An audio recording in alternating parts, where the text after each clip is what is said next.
would the world be without trees? Not only do they store carbon, they provide shelter, shade, and even food for both people and animals.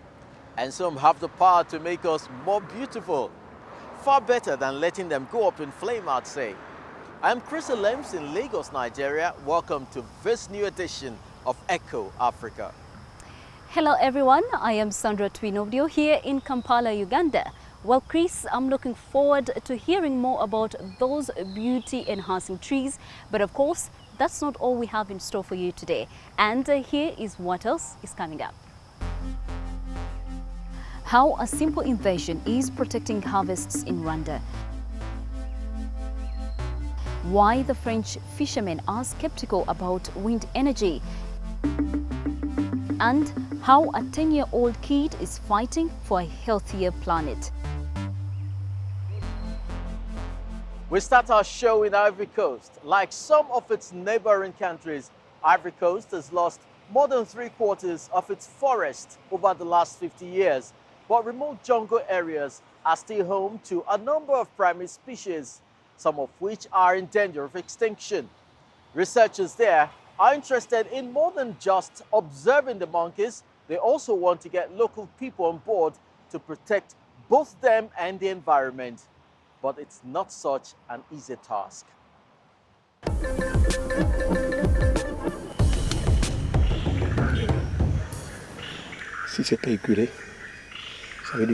If it's not a squirrel, it means we are close. It sounds like leaves falling or something moving.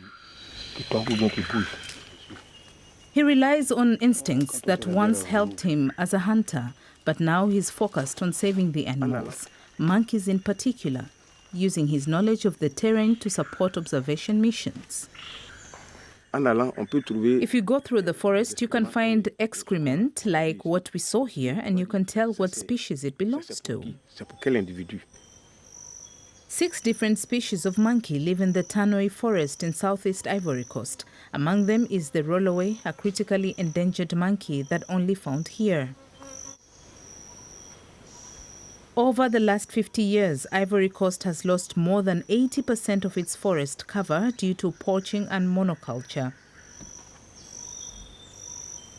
Tanoi Forest is one of the few areas still remaining. It owes its survival to its remoteness, surrounded by swamps. It's difficult to access for a good part of the year. The 12,000-acre area is a vital life source for endangered primates. The scientific mission deployed to observe them was set up by the Swiss Center for Scientific Research to preserve the forest and monitor changes.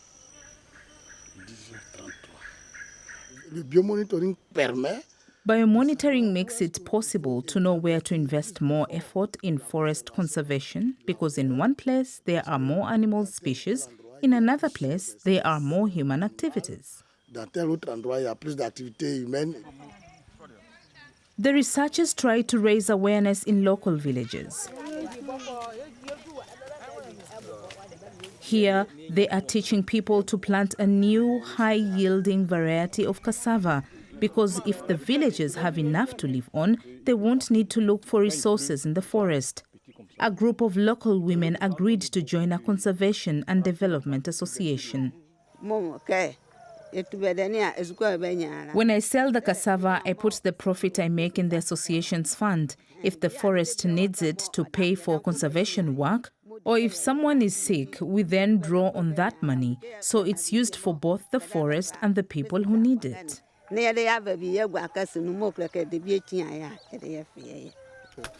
The aim is that 10% of the income goes to forest protection to pay the monitoring teams. The researchers have succeeded in convincing 11 villages to join in. In the long run, the population themselves should be able to maintain these activities, even if we are not there. And so we are teaching them to make the monitoring itself sustainable. For the team, the stakes are high. They are trying to track down a species that was thought to be extinct. It's known as Miss Waldron's red colobus. The last confirmed sighting of the primate was in the late 1970s, until unfortunate discovery in 2008. A hunter had shot one. This photo is the only image the scientific community has. Local residents say they can hear the monkey's cries. The researchers place cameras in the trees. If the monkey were finally filmed, it would be a world first. Aucun scientifique n'a jamais étudié ce singe. No scientist has ever studied this monkey because it has never been filmed in its natural environment. There are no photos in its natural environment. If we rediscover the monkey in this forest, we will study it to try to understand its biology and behavior. Chercher à comprendre sa biologie, son comportement. How many of the monkeys might still be alive? Has the Miss Waldron's red colobus interbred with other species? Has it developed solitary habits? There are plenty of questions for the researchers back in the city of Abidjan. It's a mystery that they one day hope to solve. In the meantime, the community management certainly seems to be paying off in the forest. Through our capacity building, we have a bit more impact than what it is being done elsewhere, and in this respect, our project is increasingly recognized as a model of its kind. The 11 villages involved in the project now belong to the same Conservation and Development Association, and Moneyowe Yaya Coulibaly is its president. In its own field, he has decided not to cut down any more trees. He's experimenting with agroforestry, growing oranges, cacao, and coconut trees in the forest. It now generates most of his income. This is my retirement. When I'm no longer here, my children will see that their father has done something constructive and they won't hunt. What will they live on anyways as hunters? The villagers and researchers recently applied to have the forest declared a voluntary nature reserve. Now they're just waiting for the presidential decree to make it official. We move eastward now to the neighboring country of Ghana. It too struggles with deforestation. Ghana has lost almost 20% of its forest cover since 2000. It's a fatal trend. Indeed, it is, Chris. And the reasons for that are too many. Trees not only limit global warming by storing carbon, they also give shelter to the animals and other plants. And that is not all. Left standing, trees can also help people make money in a sustainable way.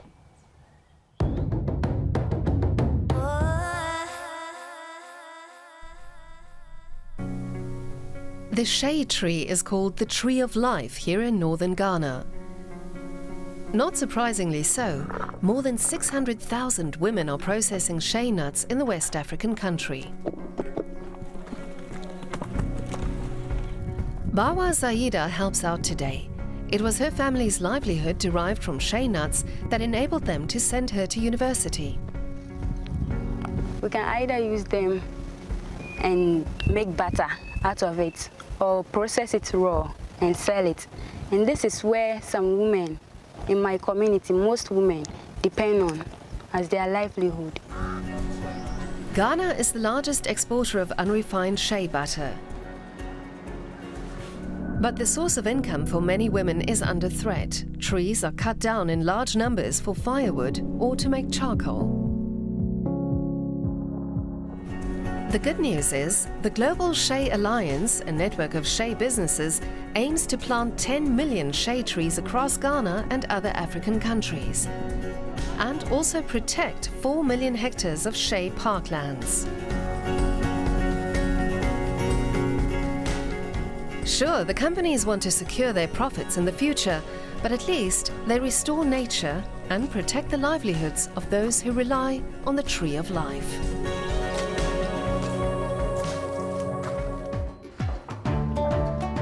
And how about you? If you're also doing your bit, tell us about it. Visit our website or send us a tweet. #DoingYourBit. We share your stories.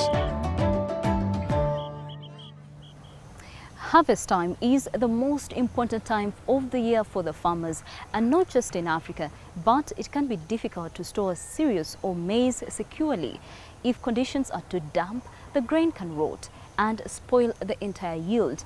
But this may be less of an issue in the future. A young Rwandan inventor has come up with an efficient way to solve the problem. And what's even better, it is environmentally friendly. And guess what? We went out and met him. Once rice has been harvested, it needs to be dried. For farmer Odase Habineza and his family, that process can be just as exhausting as the actual harvest. But it's vital. If the rice isn't dried quickly enough, it starts to go moldy and develop toxins which are carcinogenic and can even be lethal. So every day for weeks on end, they have to lay the rice out in the sun. It takes about a month to dry 5 tons of rice. It's difficult to dry our crops with this method, especially when it rains. During the harvest, we lose a lot of time because we have to dry when the sun is shining, and it takes us many days. If we had drying machines, we could save time and dry our crops efficiently and avoid losing produce. Many other farmers have the same problem because mold doesn't only affect rice. It's also a problem with other types of grain such as corn, also known as maize. But drying machines are expensive. Last year, 2020, when we harvested around 80 tons of maize, and we lost more than 30 tons because of aflatoxin, because it was heavy raining around that time. We didn't have any system just to use to dry our maize and store in an appropriate way. Then the farmer came across young entrepreneur Thierry Shema through a report in the local newspaper. The trained environmental engineer developed a small portable drying machine. He has now built 3 such devices. He and his team bring them to the farmers and set them up on site. We use on-farm waste. So it's like after threshing maize, these maize cobs, which are usually rejected and sometimes thrown away, they are the ones that we burn, and then the thermal energy generated from maize cobs, they are used for drying. The machine emits hardly any carbon dioxide, so it's more environmentally friendly than conventional grain dryers that run on diesel. The portable devices can dry rice, corn, or beans. Not only are they easy to assemble, the service costs less than half the price of borrowing a diesel-powered dryer. The farmer pays Thierry Shema the equivalent of 180 euros to dry his 15-ton harvest. It's such a success, the company has been inundated with orders. In this harvest season, at least 60 farmers are still waiting for his team and their mobile dryers. One of the key challenges we are facing at the moment is like we have got the demand, which is quite higher than what we can supply at the moment, and we believe that with more effort from the mentioned above institutions, government, private stakeholders, we can further harness the solution. The Vestavele Startup House supports young entrepreneurs, and not just by helping them to set up a company.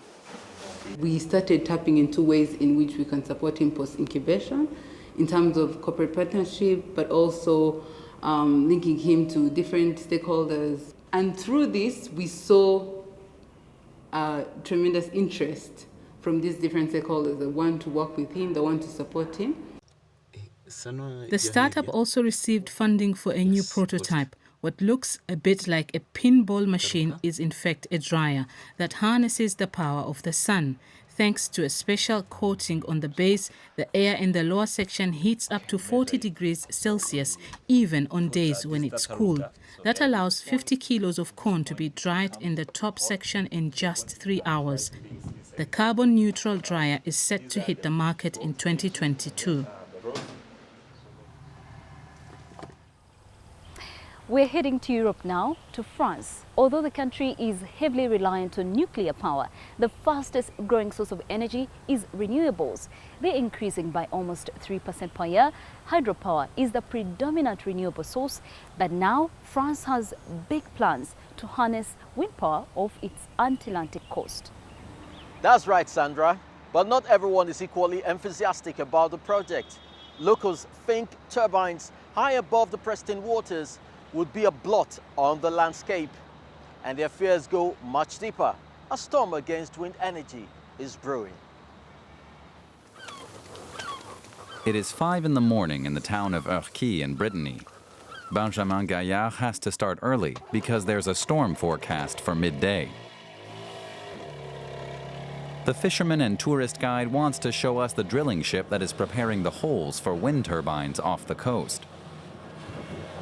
It is another 3 or 4 kilometers. The ship is set to drill 190 holes up to 60 meters deep for over 60 offshore wind turbines. Gaillard is worried that the construction work on the seabed will destroy the local aquaculture. Here in Saint-Brieuc, we mostly fish for scallops. If this is no longer possible because the scallops are inedible, many fishermen will go bankrupt. That is scary. I just bought a new fishing boat last year. The generous supplies of seafood and fish here are partly due to the fact that for decades the local fishermen have agreed to limit the amounts they catch. They fish sustainably. That makes it all the more bitter for fishermen like Julien Tréorel that some of them are already feeling the negative effects of the drilling work. The lobsters hide under stones and big boulders, in places where there is sand and rocks. But recently, a big machine moved the blocks and put them in a different place. The lobsters that have been there for years have fled. The impact on my business will be dramatic. On its website, however, the Spanish operator praises the project as a means to provide environmentally friendly energy. The company has the support of the French government, which ignores the criticism from local fishermen. The government has even issued the operators with a number of special permits that override species protection regulations. The transition to renewables is underway, regardless of whether or not citizens protest. The French Wind Energy Association has made a simple calculation. Wind turbines produce renewable and CO2 neutral energy. France wants to be carbon neutral within 30 years. That is not possible without wind power. In Ivory, even environmentalists oppose the wind turbines. They say the location is completely unsuitable for a wind park. And Catherine Pujol says the 20-meter-tall turbines will ruin the unspoiled coastline. It's scandalous to ruin such a beautiful ocean panorama and turn it into an industrial landscape. This bay is under environmental protection. That includes the coast and the sea all the way out there. The ship has only drilled very few holes in Saint-Brieuc Bay over the past weeks. The project is far behind schedule. To make matters worse, oil has contaminated the bay during the operation. The drill simply can't get through the hard rocks below.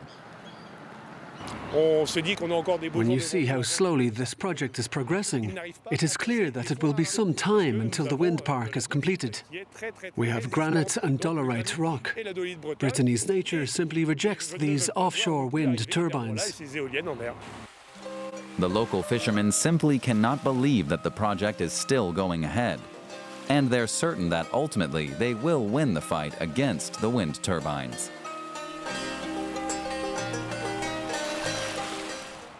Here on Echo Africa, we are keen supporters of environmental campaigners.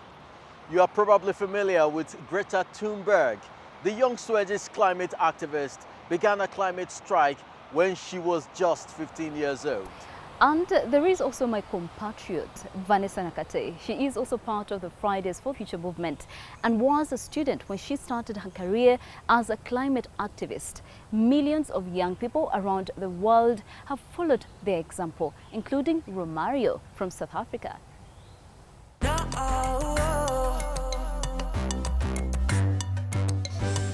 Romario Valentine loves to come here to the aquarium. He's been interested in underwater worlds ever since he portrayed an orca in a school play about waste and marine life 4 years ago. He might well be South Africa's youngest environmental activist. Angered by the trash on the beaches near his home, the 10-year-old has organized 200 cleanup operations with the help of his family. And he leads by example. I would encourage children to plant trees, do not litter, recycle, reuse, and only buy things you need. Today, Romario Valentine is visiting Ushaka Marine World to see Maya, a giant sea turtle that was washed up on shore injured. She's a young green turtle. She's really lovely. If you look at the flipper end, you can see it's missing. It's not as long as the other part. It happens a lot to animals in the wild, and it's pollution. Maya's front flipper was entangled in plastic waste and needed surgery. I'm happy that Maya has recovered from the plastic was around her flipper. I'm also sad how people have been trashing the beach with pollution and pollutants and everything. And this leads to turtles, fish suffocating because of the plastic. He posts about activities like planting trees with school kids from surrounding communities on his social media channels. During the COP26 climate conference, he sent a message to fellow environmental activists in Glasgow. Saving birds is Romario Valentine's latest passion. In South Africa, more than 50 bird species are threatened with extinction. I love their beautiful colors and feathers. I even love their beak, how they come out, their eyes. They're just so beautiful to me. Romario Valentine paints the birds in natural settings as he would like to see them, wild and free. He's partial to one species in particular. The African grey parrots are critically endangered, so I raised awareness so they can be in a safe place. For his 10th birthday, he organized the perfect gift for himself. With a crowdfunding campaign supported by people around the world, he helped create a sanctuary for the parrots. This is my African grey parrots. Their numbers are on the decline due to deforestation and poaching. His family guides and encourages his desire to protect the environment, though his mom says balancing public appearances with schoolwork is a full-time job. By raising awareness of these birds, we can incorporate world leaders and other children his age or even younger and parents as well to initiate these programs where they can teach their children in a positive way. But I think the schools around the world need to do more for the environment to teach the children. The African Grey Parrot campaign generated over €1,000 in donations. The money went to Birds of Eden, a free flight aviary for rescued pet birds near Cape Town. The sanctuary's owner is happy about the contribution. It will help with the upkeep of a new aviary built specially for African greys. There's a lot of pets in the industry that's sitting in people's houses, and a lot of older birds, because African greys, of course, grow to be 60, 70, 80 years old. So when you take an African grey as a pet, they sit in that cage for many, many years. Since the new aviary opened about a year ago, 100 African greys have been saved from a life of being confined to a cage. Back at the huge aquarium in Durban, turtle expert Malini Paitha has told Romario Valentine all about Maya's rescue. She's impressed by the young activist who wants to know every little detail about giant sea turtles. I find it incredibly inspiring that a child at 10 years old makes that conscious decision to make a difference in the world. It's important to create that connection. Everybody needs to know that every little bit helps. Whether you do one beach cleanup, as he said, or choose one less straw, every little thing we do does make a difference. Seeing new litter washing up every day doesn't dissuade Romario Valentine. He aims to organize 1,000 beach cleanups with school kids from in and around Durban. And recycling firms have even offered to take the trash and reprocess it. It's young people like him that gives us hope for the future of our planet. That's all for this edition of Echo Africa. I hope you enjoyed the program and have learned something new that you can put into practice to benefit your own community where you live. For now, I am Chris Alem signing off from Lagos, Nigeria. See you next time, Chris, and to all of you, our viewers, we do encourage you to send us all your thoughts and comments on the program, or even share with us your experiences or the different methods that you're using to protect and preserve the environment. Thank you for watching. I am Sandra Twinovidio. Until next time, do your best to keep it green.